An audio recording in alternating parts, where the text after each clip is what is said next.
Hello and very warm welcome to GS School. My name is Prabhat Kumar and this is the series on NCERT History Class 6. Today we will read the third chapter of the NCERT, which is in the earliest cities. Before I start the chapter, I want to remind you that the first and second chapter of this book has already been uploaded on this channel. If you have not watched it till now, then it is a humble request to you to go and watch it. The link has been given in the description box and as well as in the comment box. If you like my video series on NCERT, then like the video, subscribe my channel and also share with your friends. Now we come to our chapter in the earliest cities. Today we will read about the story of Harappa. Harappa is an archaeological site in Punjab in Pakistan, about 24 km west of Sahiwal.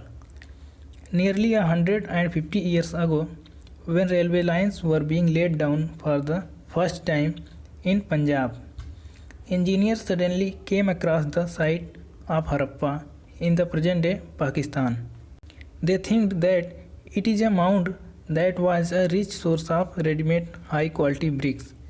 So, they carried off thousands of bricks from the walls of the old building of the city to build railway lines. Many buildings were destroyed completely.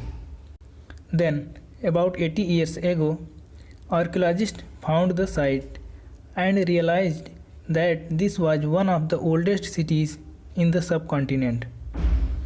As this was the first city to be discovered, all other sites from where similar buildings and other things were found were described as Harappa. These cities developed about 4700 years ago. What was the special about these cities? First is cities layout. Many of these cities were divided into two or more parts. Usually, the part to the west was smaller but higher. Archaeologists described this as the citadel. Generally, the part of the east was larger but lower. This is called the lower town. Very often, walks of baked bricks were built around each part. The bricks were so well baked that they have lasted for thousands of years. The bricks were laid in an interlocking pattern and that made the wall strong. In some cities, special buildings were constructed on the citadel. For example, in Mohenjo-daro, a very special tank which archaeologists call the Great Bath was built in this area.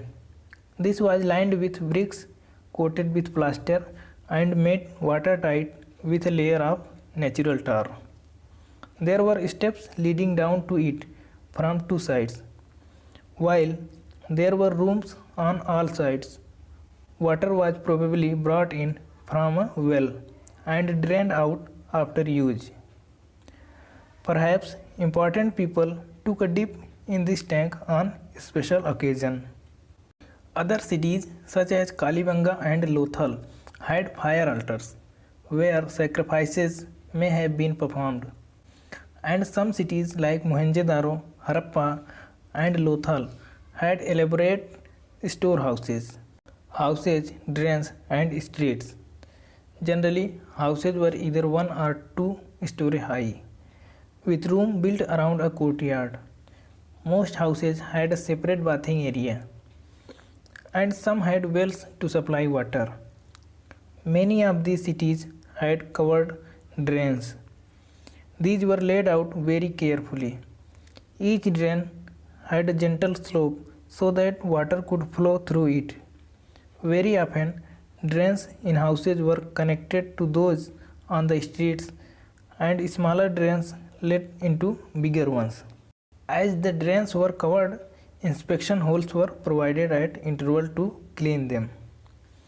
All three houses, drains and streets were probably planned and built at the same time. Life in the city. A Harappan city was a very busy place. There were people who planned the construction of special buildings in the city. These were probably the rulers. It is likely that the rulers sent people to distant lands to get metal, precious stones, and other things that they wanted. They may have kept the most valuable objects, such as ornaments of gold and silver, or beautiful beads for themselves, and there were scribes, people who knew how to write, who helped prepare the seals and perhaps wrote on other materials that have not survived. Besides, there were men and women, craftspersons, making all kinds of things, either in their own homes or in special workshops. People were traveling to distant lands or returning with raw materials and perhaps stories. Many terracotta toys have been found, and children must have played with these. Here you can see in figure a Harappan seal. The signs on the top of the seal are part of a script. This is the earliest form of writing known in the subcontinent. Scholars have tried to read these signs, but we still do not know exactly what they mean.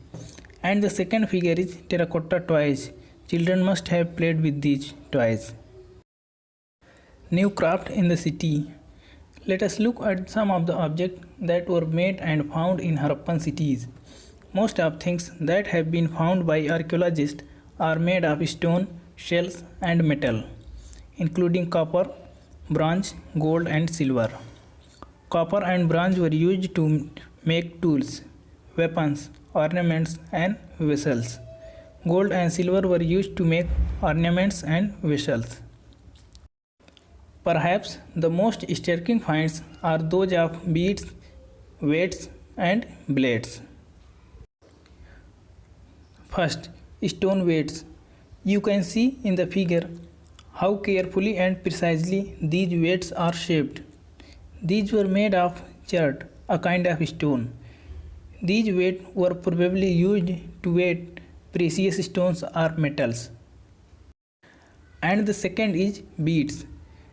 Many of these were made out of carnelian. Carnelian is a beautiful red stone. The stone was cut, shaped, polished, and finally a hole was bored through a center so that a string could be passed through it. And the third one is stone blades. You can see in the figure. The Harappan also made seals out of stone. These are generally rectangular and usually have an animal card on them. The Harappans also made pots with beautiful black designs. Cotton was probably grown at Mehergarh from about 7,000 years ago. Actual pieces of cloth were found attached to the lid of the silver vase and some copper objects at Mohenjo-daro. Many of the things that were produced were probably the work of a specialist. A specialist is a person who is trained to do only one kind of work. For example, cutting stone or polishing beads or carving seals. Look at the figure, how well the face is carved and how carefully the beard is shown. This must have been the work of an expert craft person. Not everybody could have been a specialist. We do not know whether only men were specialists or only women were specialists. Perhaps some women and men may have been specialists. In search of raw materials. Raw materials are substances that are either found naturally, such as woods or ore of metals, or produced by farmers or herders. These are then processed to produce finished goods. For example, cotton produced by farmers is a raw material that may be processed to make cloth, while some of raw materials that the Harappans used were available locally. Many items such as copper, tin, gold, silver, and precious stones had to be brought from distant places. The Harappans probably got copper from present-day Rajasthan and even from Oman in West Asia. And the tin, which was mixed with copper to produce bronze, may have been brought from present-day Afghanistan and Iran. Gold could have come all the way from present-day Karnataka and precious stones from present-day Gujarat, Iran and Afghanistan. Food for the people in the cities. While many people lived in the cities, others living in the countryside grew crops and reared animals. These farmers and herders supplied food to craftspersons, scribes, and rulers in the cities. We know from remains of plants that the Harappans grew wheat, barley, pulses, peas, rice, and mustard. A new tool, the plough, was used to dig the earth for turning the soil and planting seeds, while real plough, which were probably made of wood, have not survived. Toy models have been found. As this region does not receive heavy rainfall, some form of irrigation may have been used. This means that water was stored and supplied to the fields when the plants were growing. The Harappans reared cattle, sheep, goat, and buffalo. Water and pastures were available around settlements.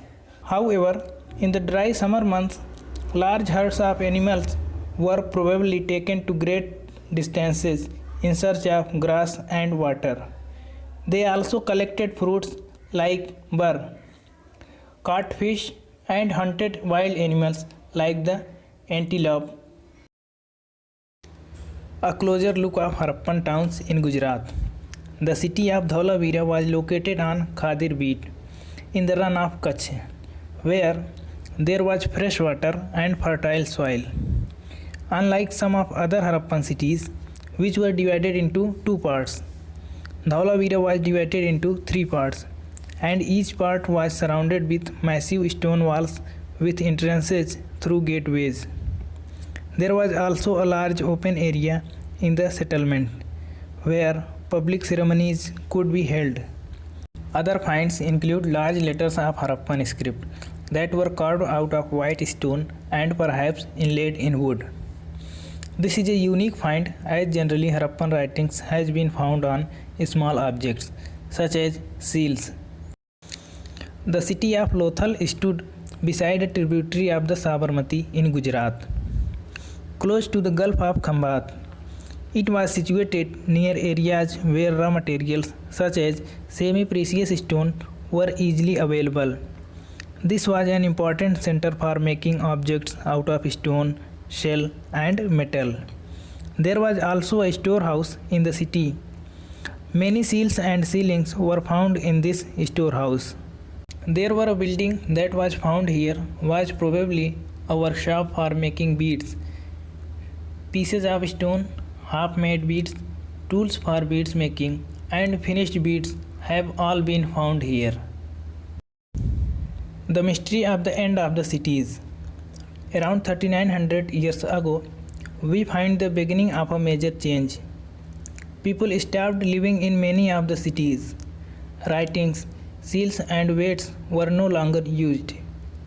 Raw materials brought from long distances became rare. In Mohenjo-daro, we find that garbage piled up on the streets. The drainage system broke down and new, less impressive houses were built, even over the streets. Why did all this happen? We are not sure. Some scholars suggest that the river dried up, others suggest that there was deforestation. This could have happened because fuel was required for baking bricks and for smelting copper ores. Besides, grazing by large herds of cattle, sheep, and goat may have destroyed the green covers. In some areas, there were floods, but none of these reasons can explain the end of all the cities. Flooding or a river drying up would have had an effect in only some areas. It appears as if the rulers lost control. In any case, the effect of the change are quite clear. Sites in the Sindh and West Punjab, present-day Pakistan, were abandoned, while many people moved into newer, smaller settlements to the east and the south. and the new cities emerged about 1400 years later.